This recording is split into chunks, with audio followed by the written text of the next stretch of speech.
As a chartered accountant as well as a trade हमारी expectation कहीं ना कहीं पोर्ट लेड डेवलपमेंट की ज़्यादा है, लॉजिस्टिक्स डेवलपमेंट, रेल कनेक्टिविटी कहा जाए उसकी डेवलपमेंट, वो एक्सपेक्टेशन इंफ्रास्ट्रक्चर पॉइंट से बहुत ज़्यादा है इस बजट से, क्योंकि बहुत सारे जगह से इन्वेस्टमेंट के कमिटमेंट्स तो आ गए हैं, बट एग्जीक्यूशंस का एक बहुत बड़ा पार्ट बाकी है, उसमें हमको गवर्नमेंट से एक्सपेक्टेशन बहुत ज़्यादा है। तो बजट से एक बड़ी अपेक्षा है कि ये गवर्नमेंट कहीं ना कहीं डिस्प्यूट्स और लिटिगेशंस को थोड़ा सा कम करे।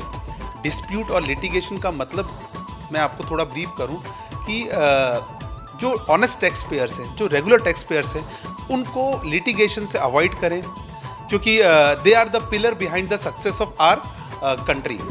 तो कहीं ना कहीं Kutch as a whole is a global power in a country and in a global power in entire world.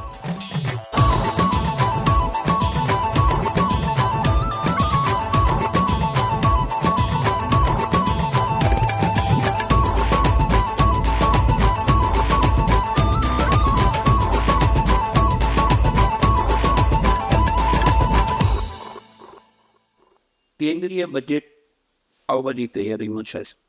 ગણતરીના કલાકો બાકી રહ્યા છે. કચ્છ અને કચ્છના ઔદ્યોગિક વિસ્તારોના વિકાસમાં બજેટ તરફથી શું અપેક્ષા છે એની આપણે આજે છાવત કરશું.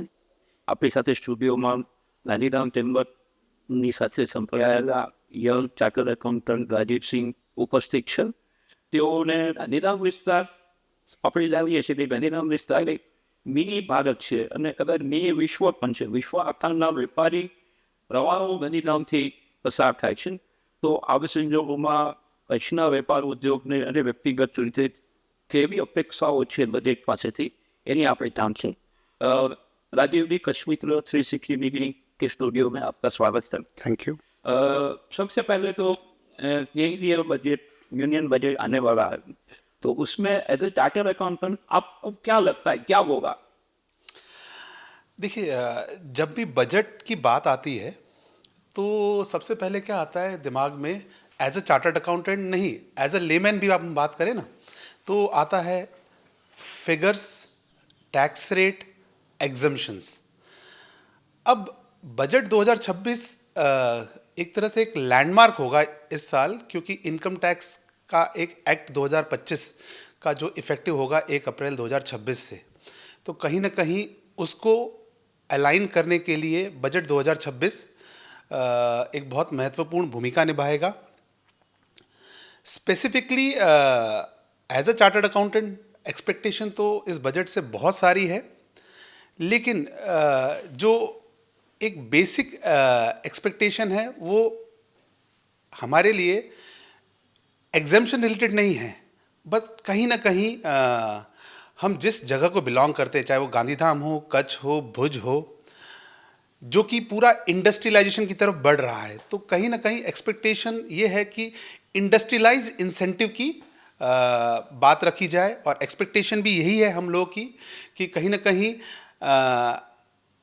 टैक्स हॉलीडे जो अर्थक्वेक के टाइम पे मिला गया वो इरा ख़त्म हो चुका है पूरा. अब पूरा का पूरा ध्यान सभी ट्रेड का इंडस्ट्रियलाइज्ड इंसेंटिव के ऊपर आया हुआ है, तो हमारी एक्सपेक्टेशन इंडस्ट्रियलाइज्ड इंसेंटिव के ऊपर है, एमएसएमई के डेवलपमेंट के ऊपर है कि एक्सपेक्टेशन उसमें अच्छे हमारे पास कुछ गवर्नमेंट लेके आएगी. रेन्यूएबल एनर्जी, जैसा कि हमारे डीपीए के चेयरमैन सुशील सिंह साहब ने भी बताया है कि ग्रीन हाइड्रोजन के ऊपर काम किया जा रहा है, उसमें हम लोग की एक्सपेक्टेशन बहुत ज़्यादा है. कहीं ना कहीं रेट को रेशनलाइज करने के लिए, ड्यूटी को रिड्यूस ऑफ करने के लिए और लॉन्ग टर्म क्लैरिटी के लिए. अपार्ट फ्रॉम दैट अगर देखा जाए दूसरे इंडस्ट्रीज़ की बात करें, चाहे वो आप टिम्बर ले लें, दूसरे ट्रेड और लॉजिस्टिक के ले लें, मोस्ट इम्पॉर्टेंटली जैसा आपको पता ही है कि गांधीधाम, भुज या कहा जाए कि कच्छ रीजन में 2 बड़े मेजर पोर्ट्स कनेक्टेड हैं, कांडला और मुंद्रा. वो एक्सपेक्टेशन इंफ्रास्ट्रक्चर पॉइंट से बहुत ज़्यादा है इस बजट से, क्योंकि बहुत सारे जगह से इन्वेस्टमेंट के कमिटमेंट्स तो आ गए हैं, बट एग्जीक्यूशंस का एक बहुत बड़ा पार्ट बाकी है, उसमें हमको गवर्नमेंट से एक्सपेक्टेशन बहुत ज़्यादा है। अब बात आती है सबसे इम्पॉर्टेंट डायरेक्ट और इनडायरेक्ट टैक्स के रिफॉर्म्स की। उसमें सबसे इम्पॉर्टेंट जो है, जैसा कि आप जानते हैं, डायरेक्ट टैक्स, अगर हम बात करें, दो पार्ट में उसमें हम डिवाइड कर सकते हैं। एक बिजनेस पर्सन और एक other than business person. Other than business person हमारे लिए एक सैलरीड बंदा है। मुझे लगता है कि उसकी अपेक्षाएं बहुत सीमित है कि मुझे मेरा स्टैंडर्ड डिडक्शन थोड़ा बढ़ा दिया जाए, मुझे नए रिजिम में थोड़े बेनिफिट्स मिल जाएं। लेकिन एक इंडस्ट्रियलिस्ट, एक ट्रेड की बहुत बड़ी एक्सपेक्टेशन है डायरेक्ट टैक्स रिफॉर्म में। और जिस तरह से कच्छ का डेवलपमेंट इंफ्रास्ट्रक्चर से लेके, कैपेक्स से लेके, ग्रीन रिन्यूएबल एनर्जी को लेके, सोलार को लेके, इतने बड़े बड़े कैपेक्स के डेवलपमेंट हो रहे हैं, डायरेक्ट टैक्स रिफॉर्म में हमारी अपेक्षा है कि टैक्स हॉलीडे या टैक्स इंसेंटिव पर ना ध्यान देके डेप्रीशिएशन, जो कहते हैं कि बहुत ही इंपॉर्टेंट एस्पेक्ट है किसी भी इंडस्ट्री को establish, depreciation on plant and machinery, writing of कहा जाए रिन्यूएबल एनर्जी, इसकी तरफ थोड़ा सा फोकस है। क्योंकि कहीं ना कहीं इंडस्ट्रियलाइजेशन हो रहा है, कहीं ना कहीं कैपेक्स इन्वेस्टमेंट हो रहा है। कॉर्पोरेट टैक्स को स्टेबल किया जाए, उसको बढ़ाया ना जाए, स्टेबल करके एक रेट रेशनलाइजेशन लेके आए। डायरेक्ट टैक्स में एक मेरे को as a person, as a chartered accountant, इस बजट से एक बड़ी अपेक्षा है कि ये गवर्नमेंट कहीं ना कहीं डिस्प्यूट्स और लिटिगेशंस को थोड़ा सा कम करे। डिस्प्यूट और लिटिगेशन का मतलब मैं आपको थोड़ा ब्रीफ करूं कि जो ऑनेस्ट टैक्स पेयर्स हैं, जो रेगुलर टैक्स पेयर्स हैं, उनको लिटिगेशन से अवॉइड करें, क्योंकि they are the pillar behind the success of our country. तो उसमें मेरा ऐसा मानना है कि डिस्प्यूट्स, लिटिगेशन, स्क्रूटनी, उसको थोड़ा मिनिमाइज किया जाए, उसके लिए रिजोल्यूशन प्रोग्राम लेके आया जाए। तो ये मोटा मोटी एक्सपेक्टेशन है डायरेक्ट टैक्स को लेके, जिसको हम इनकम टैक्स भी कहते हैं। इनडायरेक्ट टैक्स, जीएसटी, हमारी कंट्री के डेवलपमेंट का एक बहुत बड़ा बैकबोन है और एक रिवॉल्यूशनरी स्टेप है गवर्नमेंट का। और जीएसटी में सबसे इम्पॉर्टेंट है कच्छ के जो भी बड़े एक्सपोर्टर हैं या छोटे एक्सपोर्टर हैं, उनकी अपेक्षा है कि जीएसटी रिफंड्स थोड़ा और स्पीडी हो। तो एक्सपेक्टेशन ये भी हो रही है कि कुछ नया मैकेनिज्म गवर्नमेंट प्रोवाइड करे कि इमीडिएट जीएसटी रिफंड एक्सपोर्टर्स को मिले, इनपुट टैक्स क्रेडिट में उनको ज़्यादा इशू क्रिएट नहीं हो। Again comes to the point कि यहाँ पे भी लिटिगेशन कम से कम हो, क्योंकि आज एक ऑनेस्ट टैक्स पेयर, एक एसएससी को जितने कम लिटिगेशन रहेगा उतना फ्रीली वो काम कर सकता है। अदरवाइज बहुत डिफिकल्ट होता है ट्रेड को या किसी को भी काम करना। तो मोटा मोटी ये एक्सपेक्टेशंस है।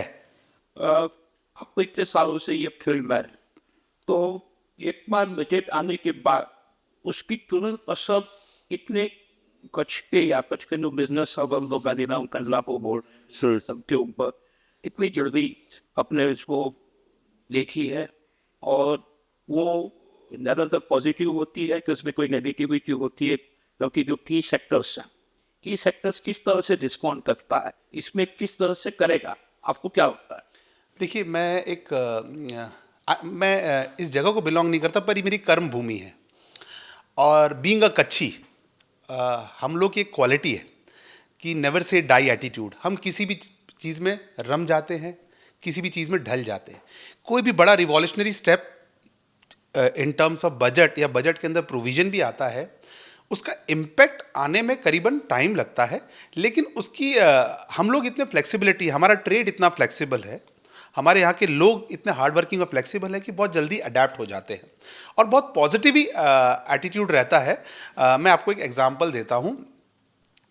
रिसेंटली ही कुछ चेंजेस लास्ट बजट में आए थे रिगार्डिंग इंफ्रास्ट्रक्चर डेवलपमेंट को लेके। अगर आपको थोड़ा सा मैं आपको ब्रीफ करूं कि गुजरात गवर्नमेंट का जो बजट है उसमें क्लियरली कच्छ को कहा गया कि भाई ये एक स्पेसिफाइड इकोनॉमिक जोन है जहां पे इंडस्ट्रियलाइजेशन कहा जाए या ग्लोबल हब कहा जाए इंडिया का, ये हमारे ऑनरेबल चीफ मिनिस्टर ने कच्छ को कहा गया था। अब अगर इतनी रिस्पॉन्सिबिलिटी के साथ और अकाउंटेबिलिटी के साथ कच्छ को ये कहा जा रहा है, तो कहीं ना कहीं Kutch as a whole is a global power in a country and in a global power in entire world. अब लुकिंग एट दिस सिनेरियो हमको ऐसा लगता है कि कोई भी टैक्सेशन के अंदर चेंजेस या इंसेंटिव या सब्सिडी के अंदर चेंजेस यहाँ के ट्रेड को कभी भी इफेक्ट नहीं करते. They always take it on a positive side. जैसे कि हम लोग नदीनाल को देखें या सिंगापुर जैसे हम लोग ज़्यादातर वर्ल्ड के साथ ट्रेड में ज़्यादा हैं इम्पोर्ट. यस. तो ये जो डॉलर का फ्लक्चुएशन वो हमेशा इंटरनेशनल ट्रेड को इफेक्ट करते हैं. बिल्कुल. डॉलर काफ़ी बड़ा आगे बढ़ चुका है और अभी हम लोग ने यूरो जोन के साथ में जो एसके किया है तो भी यूरो का यूज़ होगा तो डॉलर की थोड़ी डिमांड कम होगी. तो वो सिनेरियो में अनिरन बेस्ड इकोनॉमी इंटरनेशनल ट्रेड को किस तरह से आप देख रहे हैं? देखिए मैं तो बड़ा एक्साइटेड हूँ इसको लेके और द मोमेंट यूरोपियन यूनियन की लीडर जो लेडी है उन्होंने इसको टर्म दिया है मदर ऑफ ऑल डील.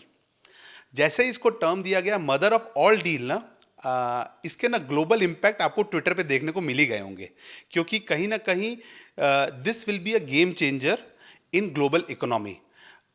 कहीं ना कहीं ये तो प्रूव हो गया कि India is now a super power and growing economy से होके अब वो डेवलप्ड इकोनॉमी में आ गया है. वही चीज हम कच्छ को माने. Kutch is again a super power in terms of our country's economy. तो ये जो मदर ऑफ ऑल डील हुई है उसका इम्पैक्ट 100% आएगा. उसके पॉजिटिव इफेक्ट आएंगे और कहीं ना कहीं मैं ये मान के चलता हूँ कि इसके जो फ्रूटफुल बेनिफिट्स है over the period of time हमारे कच्छ रीजन में भी दिखने को मिलेंगे ही मिलेंगे. आपको लगता है कि बजट आने के बाद में जैसे कि लाइव लोगों के लिए उसकी डिस्कशन होती रहती है, चलवर भी होती है काफ़ी जगह पे, एक कॉमन मैन के लिए ऐसा कोई इंट्रैक्शन गवर्नमेंट की तरफ से होना चाहिए कि नहीं होना चाहिए? देखिए मैं हमेशा मानता हूँ हमारी इकोनॉमी और हमारी country is build by the people who are layman और कॉमन. और मैं कहीं ना कहीं इस चीज़ को मान के ही चलता हूँ कि कॉमन मैन जो है वो हमारी इकोनॉमी का पिलर है. मैंने आज हमारे एक खान सर करके बड़े फेमस है बिहार में, उनका एक मैंने वक्तव्य पढ़ा जिसमें उन्होंने लिखा कि आप हमारी कंट्री की पॉपुलेशन 140 करोड़ है. जिस दिन हम लोग इसको पॉपुलेशन छोड़ के वर्ड पॉपुलेशन दिमाग से निकाल के हम इसको मैन फोर्स या मैन पावर का टर्म दे देंगे ना then sky is the limit to grow. तो कहीं ना कहीं वो कॉमन मैन उस मैन पावर का पार्ट है और उसका एक मेजर कंट्रीब्यूशन रहेगा हमारी इकोनॉमी को आगे बढ़ाने के लिए. प्लीज. नहीं मेरा एक और पॉइंट था इसमें जो आपने पूछा मेरे से पिछले वाले क्वेश्चन में जो रह भी गया था मेरे को आपको बताना regarding the use of euro and dollar. उसका बहुत बड़ा इम्पैक्ट आने वाला है और मुझे लगता है कि कहीं ना कहीं रुपी विल बी स्ट्रेंथन्ड और हमको उसको बहुत पॉजिटिव इम्पैक्ट में ही देखना है. आपने शुरू में पहले जवाब में ऐसा कहा था कि जो इनकम टैक्स एक्ट की जो सुधाराएं है उसको इम्प्लीमेंशन करने के लिए budget will be a breach. Correct. तो वो उसको थोड़ा एलोमिनेट करता है. देखिए क्या है इनकम टैक्स एक्ट जो इवॉल्व हुआ था वो 1961 में हुआ था. एक्ट जो आया था ठीक है. अब जो इनकम टैक्स एक्ट आया है जो फ्लोट किया है वो 2025 with lots of changes, lots of benefits, lots of laws amendment और उसको इफेक्टिव कर रहे हैं 1 अप्रैल 2026 से. सो अब क्या है कि एक्सपेक्टेशन ये है बजट से कि कहीं ना कहीं जो लेगेसी में हमारे पास बजट के इश्यूज या लॉ के इश्यूज आ रहे थे और जो फाइनेंस एक्ट है 1 अप्रैल 26 से जो अप्लाई होने वाला है उसके बीच में एक ब्रिज की तरह काम करे. कहीं ना कुछ ऐसे अमेंडमेंट्स आएंगे जो पहले उसके इफेक्ट्स इतने नहीं आ रहे थे अब उसके इफेक्ट आएंगे. तो मुझे ऐसा लग रहा है this budget will be a landmark change because जो नया फाइनेंस एक्ट आया जो नया जो हमारा इनकम टैक्स एक्ट आया है 2025 का उसके बीच में ब्रिज का काम करेगा. जैसे कि लास्ट ये जो एक्ट आया या लास्ट बजट था उसमें जिस तरह से काफ़ी लोगों को फायदा इनकम टैक्स में हो गया तो इस बार इसकी एक्सपेक्टेशन करनी चाहिए. सर देखिए मैं एक बहुत फिलोसॉफिकल बात कहूँगा और एक इंग्लिश में फ्रेज है expectation always hurts. Always believe in surprises because surprises brings happiness. But कहीं ना कहीं हम लोग एक ह्यूमन बीइंग है और ह्यूमन बीइंग का जो बेसिक कहते हैं आधार या बेसिक नेचर क्या होता है, एक्सपेक्टेशन। तो एक्सपेक्टेशन तो 100% है। अगर हम नॉर्मल लेमैन आदमियों की बात करें जो शेयर मार्केट में इन्वॉल्व हैं, उनकी अपेक्षा मुझे लगता है ये है कि 12.5% जो लॉन्ग टर्म कैपिटल गेन में टैक्स आ रहा है, हो सकता है तो 10% हो जाए तो बेहतर है। उन लोगों को 1 लाख का एग्जम्पशन मिल रहा है शेयर कैपिटल गेन में। उनकी एक्सपेक्टेशन ऐसी कि एक को लेके शायद 2.5 या 3 लाख 5 लाख कर देगी। आजकल तो शेयर मार्केट में 1,50,000 का गेन ऐसा हो जाता है। सैलरी वाला ये एक्सपेक्ट कर रहा है कि कहीं ना कहीं मेरा स्टैंडर्ड डिडक्शन बढ़ जाए। बिजनेस वाला ये सोच रहा है कि कहीं ना कहीं कुछ स्लैब रेट में चेंजेस आ जाए या कुछ हमको एग्जम्पशन मिल जाए। कांडला स्पेशल इकोनॉमिक जोन के अंदर जो यूनिट्स हैं वो एक्सपेक्ट ये कर रही है कि हम लोग एक्सपोर्ट कर रहे हैं, उस पर तो टैक्स बेनिफिट है, हम लोग अगर डोमेस्टिक भी ट्रांसफ़र करेंगे तो उसमें भी हमको कुछ बेनिफिट मिल जाए। तो कहीं ना कहीं ये एक्सपेक्टेशन तो है ही, चाहे वो ट्रेड हो चाहे वो कॉमन मैन हो। आज अपने इतने सालों से चार्टर्ड अकाउंटेंट्स की प्रैक्टिस कर रहे हैं, वो जो नए सी आ रहे हैं जी नए एसोसिएशन की देखते हैं, तो उनको आप क्या मैसेज दें? देखिए, उनको तो मैं यही मैसेज दूंगा कि हम लोग बैकबोन है इकोनॉमी की, being a chartered accountant, and we are partners in nation building. और ये जो जेन जी, जेन अल्फा, जेन बीटा आ रही है, उनको ये चीज़ समझनी पड़ेगी कि we are not the people who can be taken for granted. हमको टेकन फॉर ग्रांटेड लेने की ज़रूरत नहीं है। We are the backbone behind our economy. हम लोग पिलर हैं पार्टनर्स इन नेशन बिल्डिंग का। वो जिम्मेदारी हमको समझनी है। हमारे ऑनरेबल प्राइम मिनिस्टर ने भी कहा है कि सीए की जो कलम है, सीए की जो साइन है, वो प्राइम मिनिस्टर की साइन से भी बड़ी है। हमको उस अथॉरिटी, अकाउंटेबिलिटी और रिस्पॉन्सिबिलिटी से अपना जॉब करना चाहिए। ये मेरा आज के यंगस्टर से निवेदन है। सिंह साहब, आपने यहाँ पे इतनी अच्छी बातें बताई और इतनी सिंपल फॉर्म में बताई, काफ़ी लगता है कि दर्शकों को काफ़ी थैंक यू। शुक्रिया अदा हमसे अब तक आपके हमारे साथ जुड़े। आभार। Thank you so much.